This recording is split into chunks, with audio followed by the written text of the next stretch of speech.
Glória a Jesus.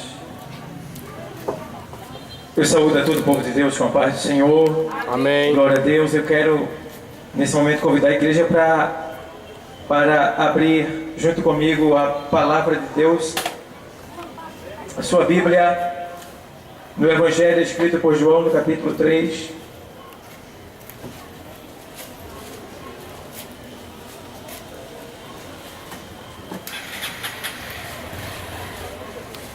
Evangelho escrito por João, capítulo 3.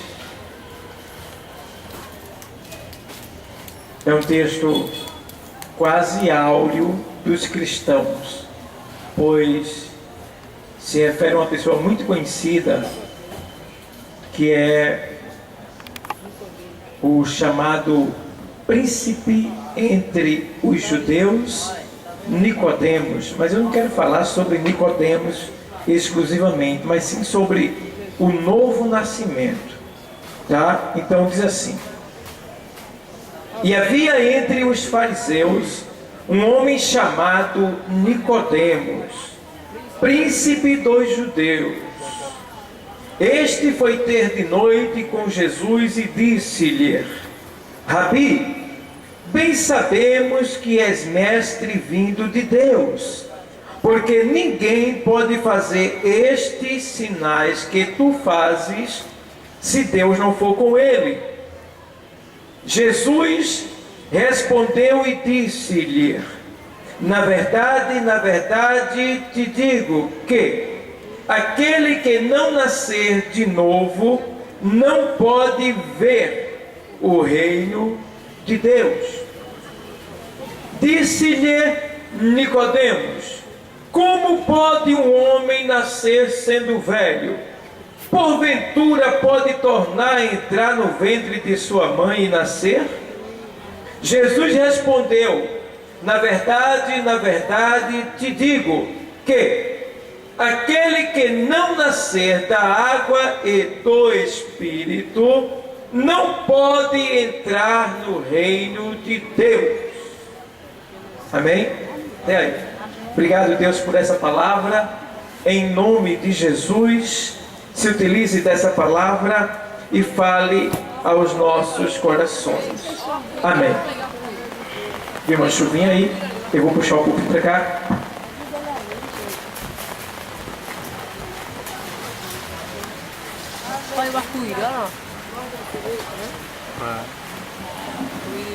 Ok, tá ótimo. Vamos lá. Vamos nos alimentar da palavra de Deus. Bom, a gente leu aqui essa passagem bíblica que fala sobre um homem chamado Nicodemos. Ele era príncipe entre os judeus. Príncipe quer dizer, ele era um dos principais, ou seja, ele fazia parte do Sinédrio. 71 homens, experientes em leis religiosas, eram os juízes do tribunal religioso de Israel, e ele fazia parte desse Sinédrio, que eram 71 juízes, incluindo o sumo sacerdote, que era o presidente.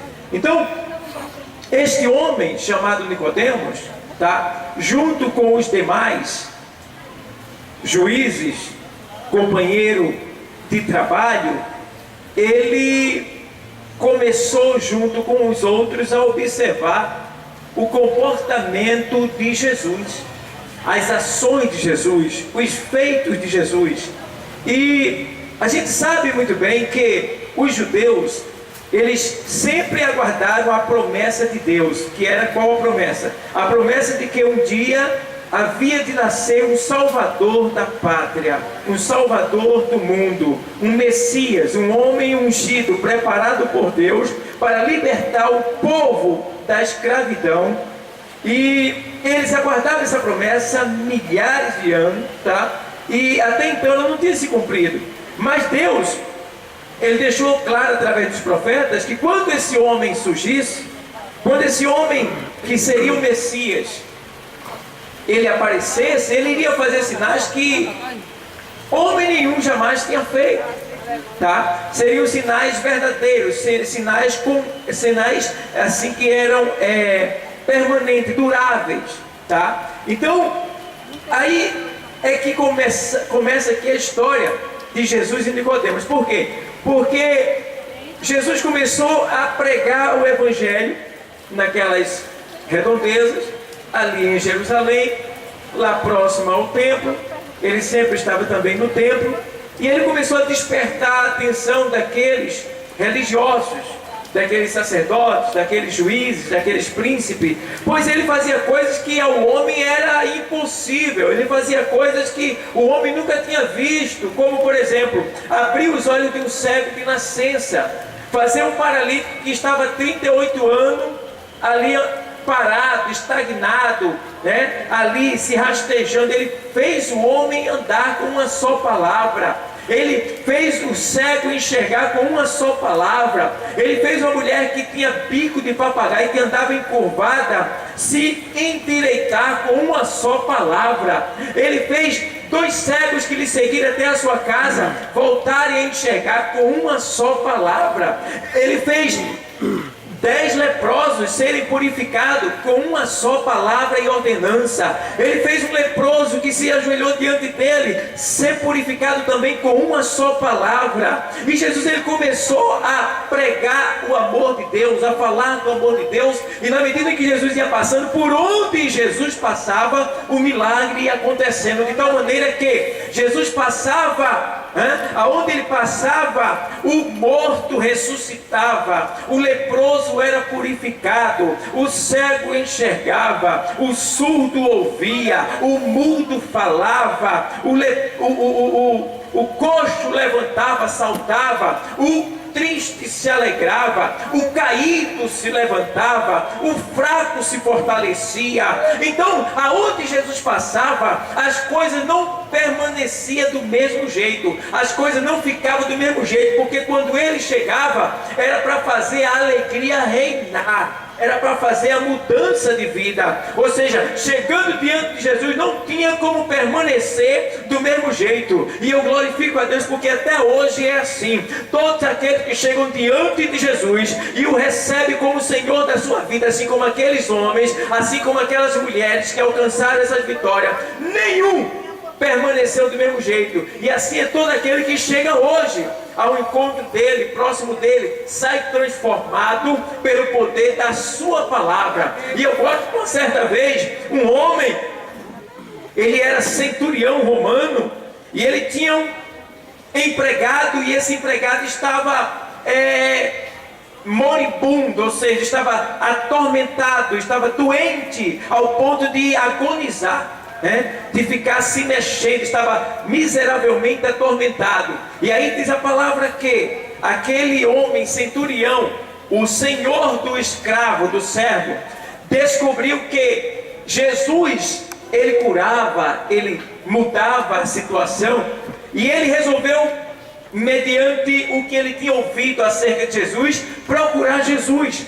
E eu gosto que aquele centurião romano, que não cria em Deus, ele adorava deuses de barro, ou seja, deuses de gesso. Ele reverenciava a César. Era um homem que não tinha o conhecimento divino de Deus, mas tinha homem como Deus. Mas agora ele vai ao encontro daquele que é o verdadeiro Deus e que estava na terra entre nós, que é Jesus. Jesus é a palavra de Deus, e a Bíblia também diz que Jesus é Deus. E diz a palavra que aquele homem vai ao encontro do Senhor, e quando chega lá, ele diz: mestre, eu vim ao teu encontro, porque eu tenho um empregado e eu amo muito, eu gosto muito dele, ele é muito fiel a mim e eu não quero perder. Ele está em casa, na cama, atormentado, miseravelmente atormentado, e eu rogo a ti, mestre, que me ajude acerca dele. E o Senhor disse: olha, eu vou lá contigo agora na tua casa. E o centurião disse: não, Senhor, não precisa que o Senhor vá à minha casa, basta uma palavra sua e o meu criado, eu tenho certeza que lá onde ele está, ele sarará, porque eu sou Senhor também. E eu digo para os meus empregados: vai, e ele vai. Eu digo: vem, e ele vem. E eu sei que se o Senhor der uma só palavra, aonde o meu servo está, ele será alcançado por esta palavra, e o nome do Senhor será glorificado. Aleluia, glória a Deus. E assim foi, o Senhor se alegrou com aquele homem e disse: oh, grande fé é a tua, homem, tamanha fé eu não encontrei no meio do meu povo. O que quer dizer que nem é só os crentes que recebem bênção da parte de Deus, não. Até quem não é evangélico recebe também. Basta crer, basta acreditar, basta se aproximar do Senhor. Agora saiba, porém, uma coisa, que não basta só receber as bênçãos do Senhor para viver aqui na terra. É necessário a salvação, porque não adianta tomar posse das bênçãos materiais aqui na terra, depois morrer, deixar tudo para os outros e ainda ir para o inferno. Então é importante o quê? Em primeiro lugar, a salvação. Então buscai a salvação. E diz a história que aonde Jesus chegava, ele chamava atenção. E Nicodemos agora ele começa a perceber, junto com os demais, e começa a se incomodar, porque Jesus também estava curando no sábado. E o sábado não era para curar de acordo com a lei dos homens lá, a tradição deles. Ele não queria que ninguém fosse curado no sábado. E Jesus disse: olha, o meu pai trabalha até hoje, eu trabalho ontem, hoje eu também. Tá? O Senhor deixou bem claro que Ele trabalha a toda hora, todo instante, a todo momento, e principalmente no sábado, que é o Senhor do Sabá. Jesus, Ele disse: eu sou o Senhor do Sabá, ou seja, eu sou o Senhor do descanso. Quando Ele diz eu sou o Senhor do Sabá, Ele está dizendo eu sou o Senhor do descanso. Descanso do quê? Tem gente que está vivendo uma vida miserável, é um cansaço espiritual na alma terrível, é o peso na alma, e chora de noite, e vê vulto, e é perturbação aqui, perturbação ali, é problema aqui, é problema ali, é ameaça aqui, é perseguição ali, e a pessoa não tem paz, não tem descanso, vive uma vida atormentada. Mas o Senhor, que é o Senhor do Sabá, o Senhor Jesus Cristo, Deus Filho de Deus, o Todo-Poderoso, que Ele agora está chegando aqui neste lugar para dizer: eu sou o descanso da tua alma, eu sou o descanso da tua vida, eu sou o descanso que faltava para você nessa tarde. Jesus veio trazer para você alívio. Aleluia, alívio. A própria Bíblia diz lá em 11:28 de Mateus, ele diz: olha, vinde a mim todos que estás cansado e oprimido, e eu vos aliviarei. Tomai sobre vós o meu jugo e aprendei de mim, que sou manso e humilde de coração. Quando ele diz: olha, vinde a mim todos que estás cansado, ele não colocou, ele não fez acepção de pessoa. Ele disse: vinde todos, vinde todos. Ele não faz acepção, venha, é bem-vindo, ele está pronto para te ajudar, e eu vos aliviarei. Ou seja, Jesus, Ele é o alívio que você precisa. Talvez você esteja aí atormentado por essas perturbações, talvez seja uma causa financeira, uma dívida, talvez seja uma falência, talvez seja uma enfermidade, talvez seja uma ameaça, uma perseguição, talvez seja um desprezo. Eu não sei o que é que tem te atormentado, o que é que tem te perturbado, o que é que tem te pressionado ao ponto de você não conseguir dormir, não conseguir sorrir, não conseguir viver em paz. Mas nesta tarde o Senhor, que é o Senhor do Sabá, é o Senhor do descanso, Ele diz na sua palavra: vinde a mim todos que estás cansado e oprimido, e eu vos aliviarei, diz o Senhor. Aleluia. Ele quer te aliviar. Eu não sei, talvez desta dívida que tu está aí, eu não sei, talvez dessa enfermidade que te incomoda. Ele está dizendo: eu quero te aliviar, mas vinde, vinde, é um convite para vir a Ele. E Ele diz: tomai sobre vós o meu jugo. Ou seja, o jugo é uma peça de madeira, é uma canga que é colocada entre dois bois para arar a terra, para que nenhum passe na frente do outro. Então Jesus está dizendo: olha, eu tenho um jugo, e eu quero que você tome o meu jugo. Ou seja, Jesus está dizendo assim: olha, eu quero que você ande do meu lado, nem fique lá atrás e nem vá lá na frente. Eu quero que você ande comigo, lado a lado, porque andando comigo eu vou te dar proteção, eu vou te dar livramento, eu vou te dar a paz que você precisa, eu vou te dar aquilo que você tanto necessita, porque eu sou o Senhor. Glória a Deus. Aleluia. Tomai sobre vós meu jugo. Então Jesus, ele começa a operar essas maravilhas. E aí o Sinédrio fica preocupado, porque a religião dele estava caindo por terra. Eles não estavam olhando para Jesus, e sim para a religião deles. O problema daqueles homens era a sua religião. Eles não queriam se submeter ao senhorio de Jesus. Eles tinham até vergonha de falar em público com Jesus. E aí o que é que eles fazem? Eles entram em reunião entre si e decidem de mandar alguém ao encontro de Jesus para saber quem é ele, como é ele, o que ele faz, de onde ele vem, afinal de contas, saber alguns detalhes dele. E Nicodemos se candidata aí, e ele vai, e marca a entrevista, e o Senhor Jesus o recebe, e ali diz a palavra que Nicodemos chega diante de Jesus. Nicodemos era mestre, ele era príncipe, era conhecedor da Torá, da lei, dos profetas, era um homem religioso, estava no templo, julgava as causas religiosas de Israel, era um homem conhecedor, era um doutor, ele era, se fosse hoje, ele era um deputado, ele era um advogado, ele era um juiz, ele tinha todas essas qualidades em si, de conhecimento. E diz a palavra que ele vai, e quando ele chega diante do Senhor, ele diz: mestre, Rabi, bem sabemos que tu és mestre vindo de Deus, porque ninguém pode fazer estes sinais que tu fazes, se Deus não for com ele. Então Nicodemos, que era conhecedor da palavra de Deus, ele estava dizendo para Jesus assim: tu és o Messias, porque quando ele diz, ninguém pode fazer estes sinais que tu fazes, se Deus não for com ele, então estava claro, não tinha por que mais duvidar do Senhor. Se Deus não é com ele, Deus não é com ele, ele não operava aqueles sinais. Então estava bem claro que Deus é com Jesus, Jesus é o Messias enviado por Deus, mas eles não queriam se submeter. E aí o Senhor agora entra na aula de teologia espiritual para com Nicodemos, aquele homem experiente acerca da lei, acerca da Torá, dos profetas, homem conhecedor, mas não era conhecedor das causas espirituais. Porque assim, tem muitas pessoas hoje em dia que conhecem, até ler a Bíblia, sabe a Bíblia de Gênesis e Apocalipse, tem pessoas que sabem até os hinos dos crentes, tem pessoas que até frequentam igrejas evangélicas, mas não tem a visão espiritual que Deus quer que ele tenha. E assim era Nicodemos. Nicodemos estava no templo, Nicodemos lia a lei, lia a Torá, ele lia os profetas, ele lia os salmos, ele orava a Jeová, ele era um homem completo, de bom entendimento, de boa índole, mas só que lhe faltava o quê? A visão espiritual. E a Bíblia diz que as coisas de Deus, para quem está na carne, parece loucura, porque as coisas de Deus se discernem espiritualmente. Então o homem, ele nunca vai compreender a Bíblia carnalmente, pelo seu QI, pela sua compreensão humana, ele jamais vai entender, porque as coisas de Deus não se discernem pela carne, sim pelo Espírito, e pelo Espírito de Deus. Então, amados, aqui o Senhor deixa bem claro agora, diante de Nicodemos, quando ele diz: bem sabemos que és mestre vindo de Deus, porque ninguém pode fazer estes sinais que tu fazes se Deus não for com ele. Jesus respondeu e disse-lhe: na verdade te digo que aquele que não nascer de novo não pode ver o reino de Deus.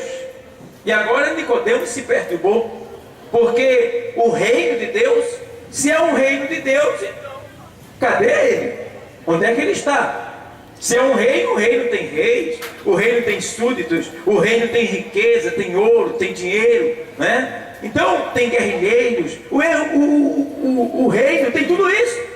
Mas Nicodemos ficou perturbado naquela hora, se não nascer de novo. E aí Nicodemos olha para Jesus e diz: olha, como pode um homem sendo velho, que ele já tinha o cabelo grisalho, já era um ancião, e como pode um homem sendo velho nascer de novo? Ele vai entrar no ventre de sua mãe. Está vendo que ele não entendeu? Ele estava entendendo pela lógica humana. Pela lógica humana, um homem sendo velho nunca vai poder nascer de novo. Ou seja, eu, você, a gente nunca vai poder ser transformado, ser renovado, ser regenerado, mudar de vida, mudar de atitude, na visão de Nicodemos. Mas agora Jesus vai explicar, vai colocar no lugar aquilo que não está. E agora Jesus vai lá e diz para ele assim: disse Nicodemos: como pode um homem sendo velho nascer de novo? Porventura pode tornar a entrar no ventre de sua mãe e nascer? Jesus respondeu: na verdade te digo que aquele que não nascer da água simboliza a palavra de Deus, simboliza a purificação. É pela palavra que nós somos lavados.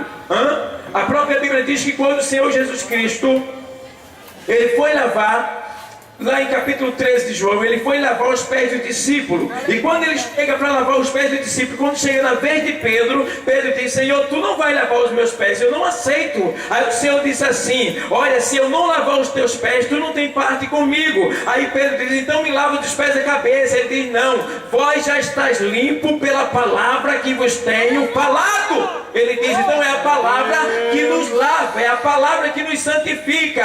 A própria Bíblia diz lá em João 17:17: Pai, santifica-os na verdade, a tua palavra é a verdade. Então é mediante a palavra que o homem é lavado e santificado das impurezas deste mundo, desta terra. De tal maneira que a palavra diz: olha, não adulterarás. Aí o homem ouve a palavra, tem temor de Deus e deixa de adulterar. De maneira tal que a palavra diz: não roubarás. O homem ouve a palavra, tem temor de Deus e deixa de roubar. Então, na medida em que ele vai deixando tudo isso, ele vai sendo santificado, ele vai sendo transformado, ele vai sendo ali moldado pelo poder da palavra e do Espírito Santo. Então, nessa tarde, o Senhor está dizendo para Nicodemo, e está dizendo para você também, que é necessário você nascer de novo da água e do Espírito. Da água é a lavagem da palavra, é o conhecimento da palavra, e do Espírito é uma renovação do entendimento. Ou seja,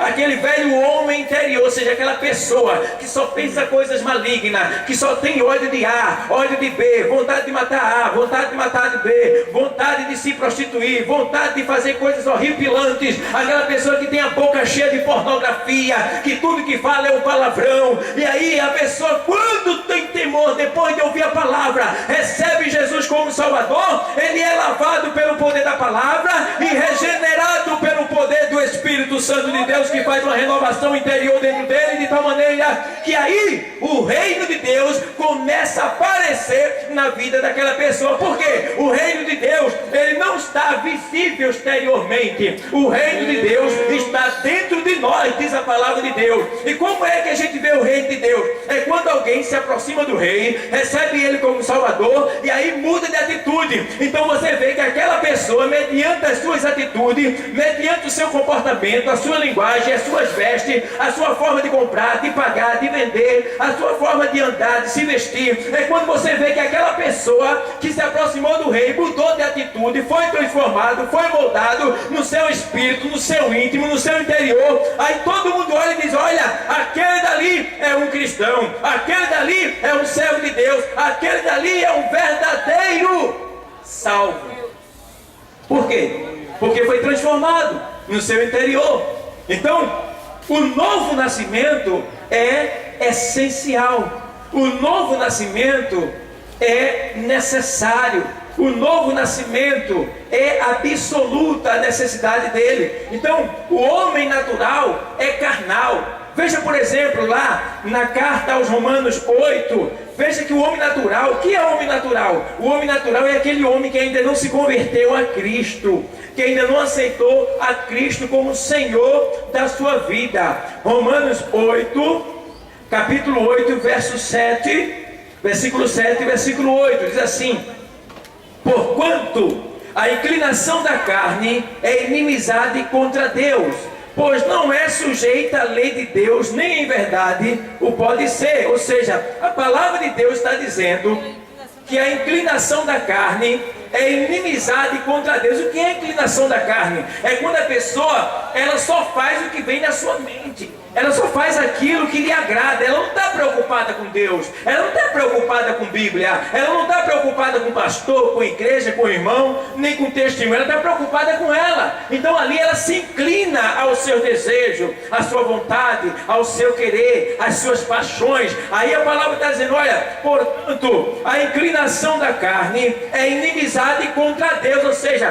quando a pessoa age dessa maneira, a pessoa se torna inimigo de Deus. Ou seja, a pessoa está dizendo: olha, Deus, eu não tenho nada contigo, tu não tem nada a ver com a minha vida, fica para lá que eu fico para cá, não te mete na minha vida. É como se a pessoa estivesse dizendo assim para Deus, porque a inclinação da carne é inimizade contra Deus, pois não é sujeita à lei de Deus, nem em verdade o pode ser. Ou seja, a palavra está dizendo que a minha natureza, a tua natureza carnal, pecaminosa, caída, em virtude do nosso pai Adão lá no paraíso, ela nunca vai querer se converter a Deus. Quem se converte é o nosso homem interior, ou seja, o nosso QI, o nosso entendimento, o nosso espírito interior, de maneira tal que o nosso espírito interior, ele se converte a Deus, e passamos a servir a Deus mediante as nossas ações. Mas a carne, a natureza pecaminosa, a natureza caída, ela começa a cobrar os desejos antigos. De tal maneira que eu estava conversando com um jovem um tempo desse,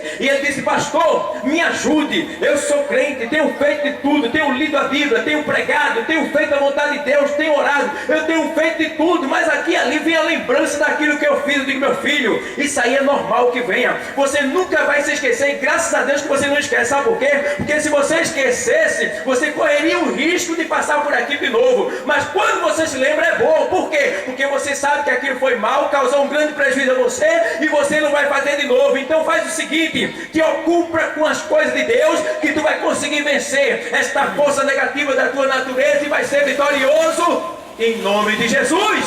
Glória a Deus. Então, amados, a gente vê que a inclinação da carne, ela é inimizade contra Deus, pois não é sujeita à lei de Deus, nem em verdade pode ser. Ou seja, a minha natureza pecaminosa, o meu ser exterior, a minha carne, ela só quer as coisas de baixo. Ela só está preocupada com as coisas desse mundo, enquanto o meu ser interior, que é o meu espírito, está preocupado com as coisas de Deus. De tal maneira que o Senhor chegou a dizer: olha, na verdade o espírito está pronto, mas a carne é fraca. Então ele está dizendo: ei, o espírito está pronto para adorar, para invocar, para desejar a Deus, porque o espírito é uma partícula que veio de dentro de Deus para o nosso ser. Pode ver que quando Deus cria o homem, está ali formado aquele boneco ali, eu não sei que eu falo nessa linguagem boneco, aquela forma ali, o homem ainda não tem vida, e agora o Senhor vai lá nas narinas do homem, no nariz do homem, e sopra o ruache de vida, o sopro de vida, o seu espírito, ou seja, o espírito de Deus sai de Deus e entra dentro do homem pelas suas narinas. E quando o espírito de Deus entra dentro do homem, o homem se move, o homem cria vida, e o homem se levanta e diz: eis-me aqui, meu Senhor. Então assim é até os tempos de hoje. O espírito é uma partícula de Deus que está dentro de nós, e essa partícula Deus quer de volta, mas o homem muitas vezes não tem dado lugar ao espírito e sim à carne, e quando ele faz isso, ele morre diante de Deus. Deus vai perdendo a sua partícula, mas mesmo assim perdendo, ele não deixa de investir, e aí ele manda alguém para trazer a sua palavra, um pecador regenerado, transformado, convertido, salvo, para pregar para aquele homem que ainda está no pecado, praticando iniquidade. E aí é que está o segredo, aí é que está a diferença. É Deus pegar um pecador miserável como eu, e aí transforma, faz dele um pastor e leva para pregar para outro pecador, e quando chega lá, eu começo a pregar, o pecador olha para mim e diz assim: esse cara era um miserável, esse cara, esse aí era um beberrão, era um drogado, era um marginal, era um assassino. Eu não era isso não, mas o camarada pode chegar a dizer que ele era isso, era aquilo, era tudo isso, e hoje ele está aí, ele está transformado. Como é que ele consegue? Eu quero te dizer que a gente não consegue por si só, é dando lugar ao Espírito que Deus, ele nos faz vencer o desejo e a força negativa do pecado que vem para nos destruir. Mas nessa tarde o Senhor está aqui para te ensinar a vencer o pecado, escapar por tua vida da condenação que está por vir sobre todo aquele que morre sem Cristo. Aleluia! Aleluia! Então, a Bíblia está deixando bem claro que o homem natural é carnal, ele vive na carne, ele só quer as coisas que dá prazer a ele, ao seu eu, ele só quer gozar aqui neste mundo, usufruir.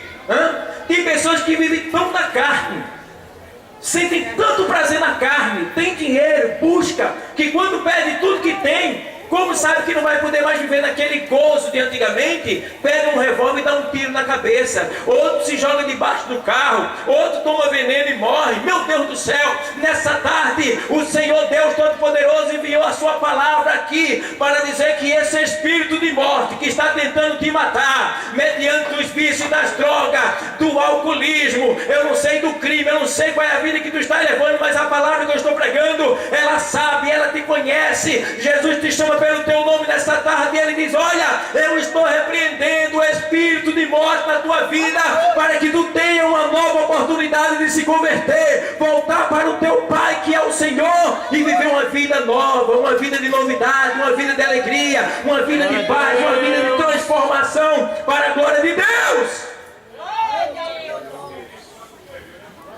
O homem, o novo nascimento é importante. Não pode entrar no reino de Deus o homem que não nasce de novo, tá? Todo o seu ser está contaminado. Enquanto o homem não nascer de novo, ele não pode entrar no reino de Deus, porque o reino de Deus é um reino santo, é um reino perfeito, é um reino puro, é um reino onde não tem falhas. Então o homem cheio de defeito, cheio de falha, ele não pode permanecer lá. Ele tem que vencer esta situação, dar lugar ao Espírito, e assim ele toma posse do reino, tá? Mesmo ainda sendo imperfeito, mesmo ainda sendo falho, mas não porque ele quer. É aquilo que o apóstolo Paulo diz na carta aos Romanos capítulo 6. Ele diz: que diremos, pois? Permaneceremos no pecado para que a graça seja mais abundante? De maneira nenhuma. Nós que vivíamos no pecado, como pois tornaríamos novamente a cair nele, a ser escravizado por ele, a viver nele? De maneira nenhuma. Então não podemos mais nos entregar ao pecado, porque o pecado é que mata o homem. O ódio de Deus, a ira de Deus, não é do homem pecador, não. O ódio, a ira de Deus é do pecado. Deus, ele tem nojo do pecado. Deus, ele se incomoda com o pecado, e ele vê a sua criatura que ele tanto ama, que ele fez com tanto amor, com tanto carinho. Ele fez os olhos, fez o nariz, fez o ouvido, colocou os cabelos, fez o corpo, deu saúde ali, deu inteligência para o homem, deu o mundo, deu as plantas, sabe, o ar para respirar. Deus fez tudo perfeito, deu tudo para o homem, e ele vê agora o homem, a sua criatura, a coroa-prima da criação, está escravizada de tal maneira que Deus, ele fez o homem e disse: homem, domine todas as coisas. E agora está ao contrário, o homem está sendo dominado por todas as coisas. Em vez dele dominar, ele é dominado. A gente vê o exemplo disso. Antes, Adão tinha poder sobre todas as coisas, o homem tinha. Mas agora, em vez de dominar, ele é dominado por uma folha, a folha da maconha. O homem vai lá, pega lá uma folha, diz, ali, fuma ela, se entorpece, adormece, começa a viajar no êxtase, achando ele que a maconha lhe dá entendimento e eleva o seu QI. Ninguém tem o QI elevado se não estudar e não buscar conhecimento. Então não vem dizer que a maconha dá elevação ao seu QI, faz você raciocinar e chegar a um alcance que você nunca foi. Não, isso é ilusão, isso é engano do diabo, tá? Pois a gente consegue conhecimento buscando, lendo, se aperfeiçoando, não é com drogas, tá? Então isso aí é uma ilusão diabólica, e aí o homem passa a ser dominado por uma folha, ao ponto de dizer: eu não consigo deixar a obra aí sendo dominado por uma folha. Como é que pode? Mas eu glorifico a Deus, que Deus é misericordioso, e Ele envia a sua palavra para libertar o homem, para mostrar para o homem que há uma solução, que há uma chance, que isso é um espírito maligno que está atuando na vida dele, e que se ele aceitar a Cristo como Salvador, o Senhor repreende essa força maligna, e aí ele passa a ser mais do que vencedor, porque a Bíblia diz que em Cristo nós somos mais do que vencedores. Todo o ser do homem está contaminado. Veja a prova disso, que o ser do homem está contaminado. Mateus 15 e 19. Diz assim o texto, vou ler para você. 15 e 19 de Mateus. Diz assim: porque do coração procedem os maus pensamentos, mortes, adultérios, prostituição, furtos, falsos testemunhos e blasfêmia. Olha para aí, o que é que vem do coração do homem? Aleluia! Só vem o que não presta do coração do homem. E o Senhor está dizendo: isso vem do coração dele, isso vem de dentro dele, é a natureza dele que está contaminada. E aí o Senhor diz assim: olha, quem? Ele está morto em pecado. Veja lá, o homem natural, ele está morto em pecado. Então por isso que ele precisa nascer de novo. E lá na carta aos Efésios, capítulo 2, eu vou para lá, para ler para você. Diz assim o texto sagrado, carta aos Efésios 2, vou ler para você. Diz assim: e vos vivificou, estando vós mortos em ofensas e pecado. Ou seja, o apóstolo Paulo, sendo usado pelo Espírito Santo, escreveu essa carta aos Efésios, dizendo que eles antes eram mortos, mas agora eles foram ressuscitados pelo poder da palavra, pelo poder de Deus. E vos vivificou, estando vós mortos em ofensas e pecado, em que noutro tempo andaste segundo o curso deste mundo, segundo o príncipe das potestades do ar, ou seja, espíritos malignos que voam sobre nossas cabeças, acima das nuvens, tá? Eles estão acima das nuvens, voando no invisível e tramando, idealizando, criando situações para provocar vícios, para causar acidente, para destruir o homem que é a imagem de Deus, tá? Príncipe das potestades do ar, do espírito que agora opera nos filhos da desobediência, ou seja, o espírito que opera no espírito da desobediência, são os demônios de Satanás que operam no espírito da desobediência, de maneira tal que quando a pessoa é desobediente, ela está sendo ali manipulada, dirigida, usada por um espírito maligno. E tem mais aqui assim, ó: entre os quais todos nós também antes andávamos nos desejos da nossa carne, fazendo a vontade da carne e dos pensamentos, e éramos por natureza filhos da ira, como os outros também. Então, nós vivíamos assim, nós que somos cristãos, fazendo a vontade da carne, das paixões, dos pensamentos, tá? Mas o Senhor, eu gosto, porque Ele vem, né? E nos ajuda.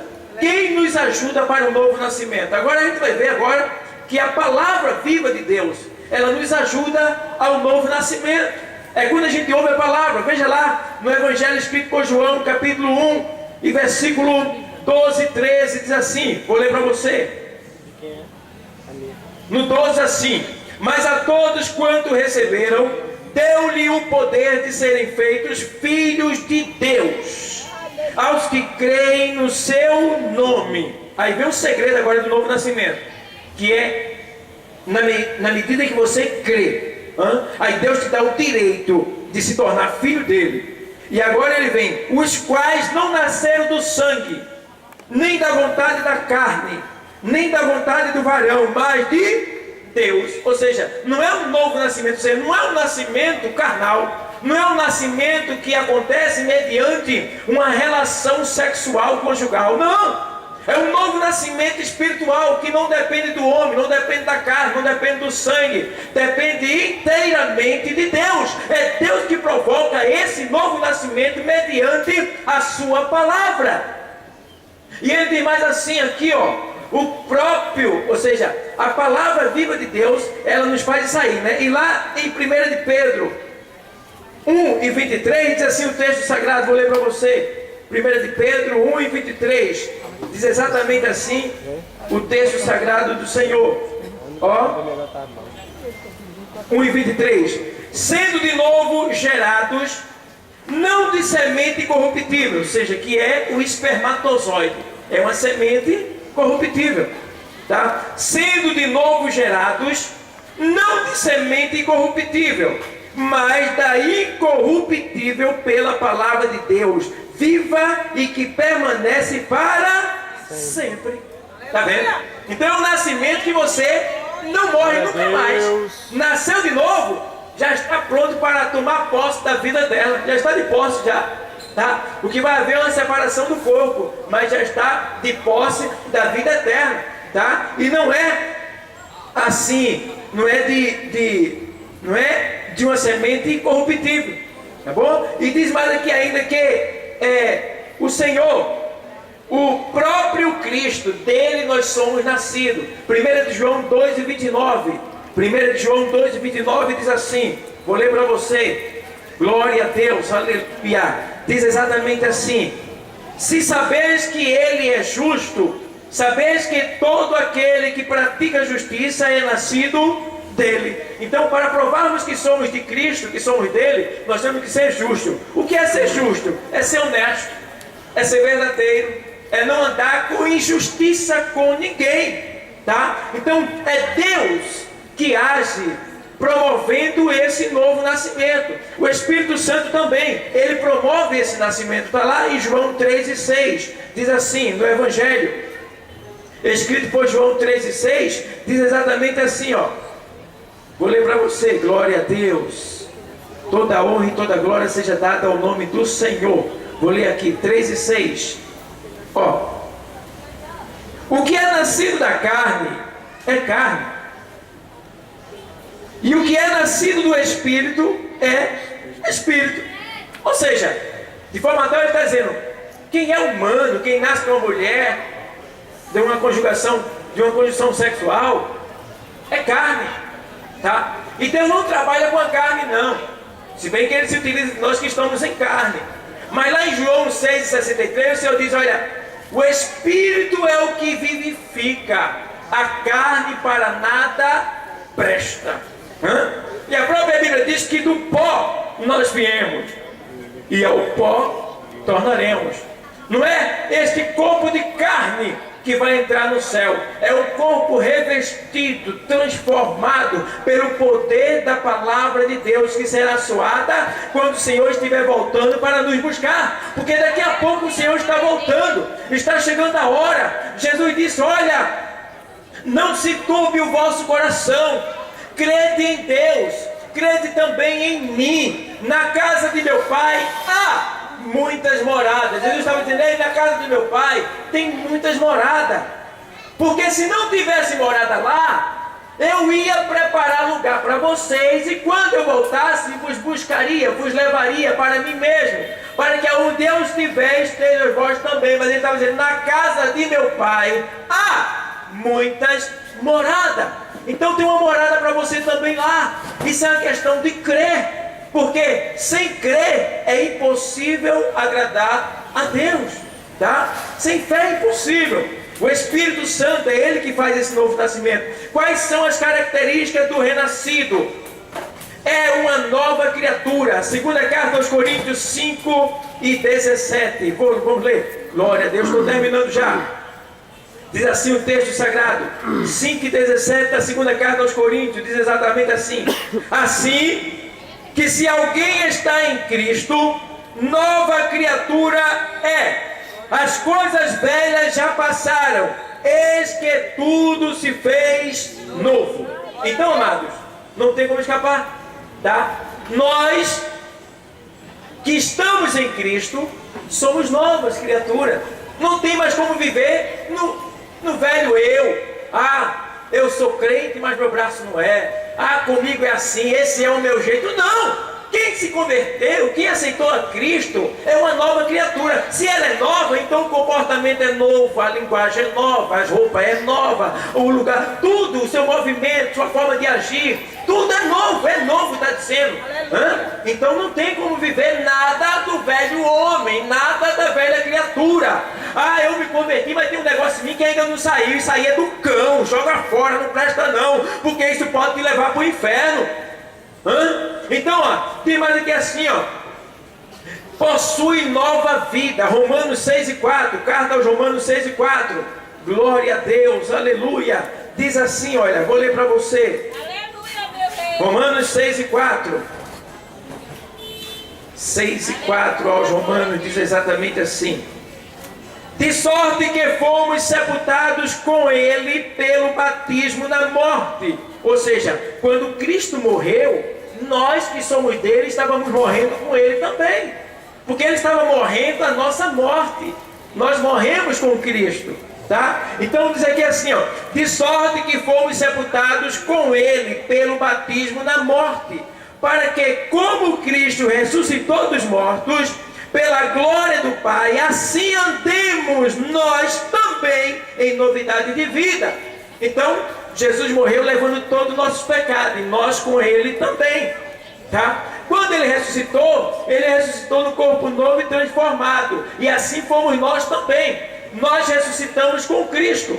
E com isso tem até uma palavra que está lá na carta aos Colossenses, capítulo 3, eu vou ler para você, que diz exatamente assim, carta aos Colossenses 3:1, diz assim, ó, vou ler para você: portanto, se já ressuscitaste com Cristo, buscai as coisas que são de cima, onde Cristo está assentado à destra de Deus. Olha aí, se eu já morri com Cristo na sua morte, então eu ressuscitei com Ele. Se eu ressuscitei com Cristo, então eu tenho que me interessar, eu tenho que buscar as coisas que são de cima, as coisas que são de Deus, as coisas que agradam a Deus, as coisas que são do céu. Não quer dizer que eu vou esquecer do meu trabalho, esquecer da minha família, não. Mas eu tenho que viver a minha vida secular aqui com ordem, com decência, com temor, e ao mesmo tempo ligado no meu Senhor que está lá em cima, e que disse que daqui a pouco estará voltando para nos buscar. E tem vaga para você também. É só você chegar, se converter, morrer com Cristo, ressuscitar com Ele, nascer de novo, passar por esse processo que Cristo nos concedeu e nos permitiu que passássemos para assim tomar posse da vida eterna. E tem mais aqui assim ainda, olha, possui nova vida e tem um novo coração e um novo espírito. Ezequiel, livro do profeta Ezequiel, capítulo 36, vou ler para você, capítulo 36 do profeta Ezequiel. Diz assim o texto, estou terminando agora, glória a Deus, 36 e 26, diz assim, olha aí o que é que Deus faz, quando a gente passa pelo novo nascimento, né? Está no mundo, está no pecado, mas aí Deus vem com a sua palavra, nos convence, e agora Ele diz, agora eu vou fazer uma transformação em ti. Sabe o que é que eu vou fazer contigo? Eu vou fazer assim, ó, e vos darei um coração novo, e porei dentro de vós um espírito novo, e tirarei o coração de pedra da vossa carne, e vos darei um coração de carne. 27. E porei dentro de vós o meu espírito, e farei que andeis nos meus estatutos, e guardeis os meus juízos, e os observeis. É isso que Deus está dizendo que vai fazer comigo e contigo. Ele já tem feito comigo e agora quer fazer contigo. Ele quer tirar esse coração de pedra e colocar um de carne. Ele quer te dar um novo espírito. Ele quer te dar um novo nascimento. Ele quer mudar a tua vida. Ele quer te preparar para te levar para o céu. Até porque eu não sei quando é que vou morrer. Você também não sabe. A luz pode se apagar a qualquer momento. Tu pode deitar hoje e não se acordar. Eu não sei o que é que está preparado para mim e para ti. Mas uma coisa eu sei comigo, para mim. Eu sei que se o meu corpo tombar aqui agora, a minha alma sobe direto para o paraíso conforme a palavra de Deus.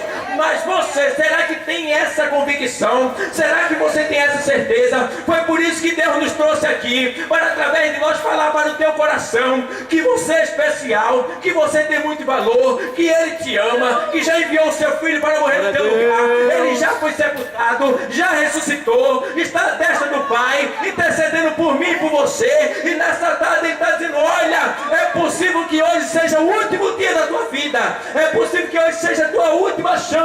O pregador não sabe, mas a palavra está falando nessa tarde para você. Reconhece o teu pecado, te converte, te arrepende, recebe o Senhor como Salvador, porque Ele quer mudar a tua vida.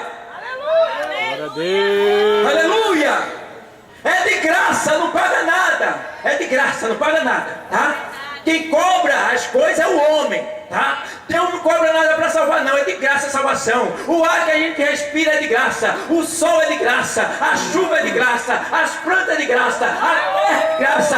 Tudo é de graça que Ele nos dá. O homem é que é soberbo. O homem é que é ganancioso. O homem é que é covarde. O homem é que é interesseiro. O homem que é pecador, que é falho, que é miserável. Mas Jesus é glorioso, é poderoso, é santo, é fiel. E Ele tem o poder de transformar o homem, fazer o homem ser santo também. Glória a Deus. Aleluia, glória a Deus. E ser santo não é uma coisa impossível, como muitos dizem. Ninguém é santo, não. É sim, a própria Bíblia diz: sede santo, porque eu sou santo. E ele diz lá em 1 de Pedro 1,16: sede vós também santo em toda a vossa maneira de viver. Eu tenho que ser santo na roupa, eu tenho que ser santo no sapato, tenho que ser santo no relógio, tenho que ser santo no celular, tenho que ser santo na minha forma de falar, na minha forma de comprar, na minha forma de vender, na minha forma de trabalhar, na minha forma de me comunicar, de conversar. Eu tenho que ser santo em toda a minha maneira de viver, assim como você também. E o Senhor disse: olha, sede santo porque eu sou santo. E o que é santo? Ser santo é ser separado do pecado, é não viver mais no pecado. Você vai errar? Vai! A gente erra, a gente é falho, mas eu glorifico a Deus, que Jesus ele é perfeito. A Bíblia diz que a palavra pecado no grego é errar o alvo. O simbolismo, a explicação da palavra pecado quer dizer errar o alvo. E a gente é eterno errante. Eu erro todo dia, o dia todo. A gente erra, não tem como a gente não errar. A gente erra com o olhar, a gente erra com o pensamento, a gente erra com a palavra, a gente erra. E ali ele está pedindo perdão, pedindo graça, dizendo: me ajuda, Senhor, me ajuda. Mas eu glorifico a Deus, que eu sou errante. Você é errante sempre será enquanto estiver aqui na terra, mas Jesus é perfeito, e aquilo que eu e tu não conseguimos acertar, Ele acertou por nós. Porque se pecado é errar o alvo, Jesus não pecou, e porque Ele não pecou, Ele não errou o alvo, e porque Ele não errou o alvo, Ele nos justifica. Quando eu erro, Ele diz: Ele errou, mas eu acertei. Quando eu erro, ele diz para Deus: Deus, Pai, não, Pai, não desce a tua ira sobre ele, não, ele está me pedindo perdão. Ele errou lá, Pai, mas eu acertei por ele, olha aqui as marcas, olha aqui as marcas lá da cruz, meu Deus, olha aqui, meu Pai, a minha marca de lado, olha aqui a minha marca nos pés, foi por causa dele. Ele é falho, ele é imperfeito, mas eu sou perfeito, eu sou o teu filho, tu me enviaste para salvá-lo, e ele me reconheceu como Senhor da sua vida. Então, Pai, perdoa-lhe, e o sangue nos purifica, e nós somos justificados por Deus de toda iniquidade, de toda impureza do mundo. Então, amado, nessa tarde o Senhor te convida para que você o receba como Senhor e mude de vida. Cadê você? Tenha coragem, Jesus está voltando, está perto, os sinais já estão se cumprindo, muitas coisas estão acontecendo. Eu não sei o que é que as pessoas estão esperando mais, eu não sei, está esperando mais o quê? A crise piorar? Está esperando o quê? A morte chegar? E a gente vai esquecendo, a gente vai trabalhando. Eu estava analisando: meu Deus, eu estou aqui há 22 anos. 22 anos trabalhando nesse mercado. E todo dia eu venho e abre, trabalho e volto para casa. E abre, trabalho e volto para casa. E o tempo está passando e a gente não vê. O cabelo está ficando branco. O corpo está se degenerando. E aí vem uma dorzinha aqui, um cansaçozinho ali. E aí vem. E a gente procura um médico para fazer uma retificazinha assim, né? Ajeitado aqui, mas o médico não consegue fazer milagre, né? Ele dá um remedinho para aqui, que arrebenta mais outro ali, daí vai. Mas Deus está nos dando uma chance para sermos nova criatura. Tem alguém para Jesus nessa tarde? Chega aqui, não vai se ajoelhar aqui. A gente não vai estar gritando aqui, a gente simplesmente vai orar por você e vai direcionar você para uma igreja evangélica próxima da sua casa. Como eu sempre digo, eu sou pastor pela misericórdia de Deus, mas não vim aqui buscar ovelha para mim, eu vim aqui buscar ovelha para Cristo Jesus, para o reino de Deus. Agora, se quiserem ir para a igreja que eu estou dirigindo, pode ir, porque eu vou ensinar, eu vou cuidar, eu vou tratar de você para que você consiga chegar no céu, em nome de Jesus. Fiquemos de pé. Glória a Deus.